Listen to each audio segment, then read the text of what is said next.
Si Kim Chu, sa isa sa kanyang pinakahuling post sa social media, ay nagpasalamat sa kanyang matalik na kaibigan, na si Angelica Panganiban, sa pagsepresa sa kanyang kaarawan.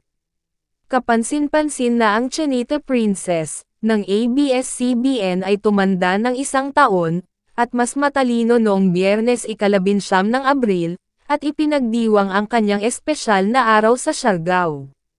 Si Kim, na matalik na kaibigan ni Angelica, ay kasalukuyang nasa Siargao, kasama ang iba pang A-listed celebrities, para sa ikalawang kasal ni Angelica kay Greg Homan. Sa welcome dinner nina Angelica at Greg, bago ang kanilang malaking araw, nagpasya ang mag-asawa na sorpresahin si Kim, sa pamamagitan ng pagbati sa kanya ng maligayang kaarawan.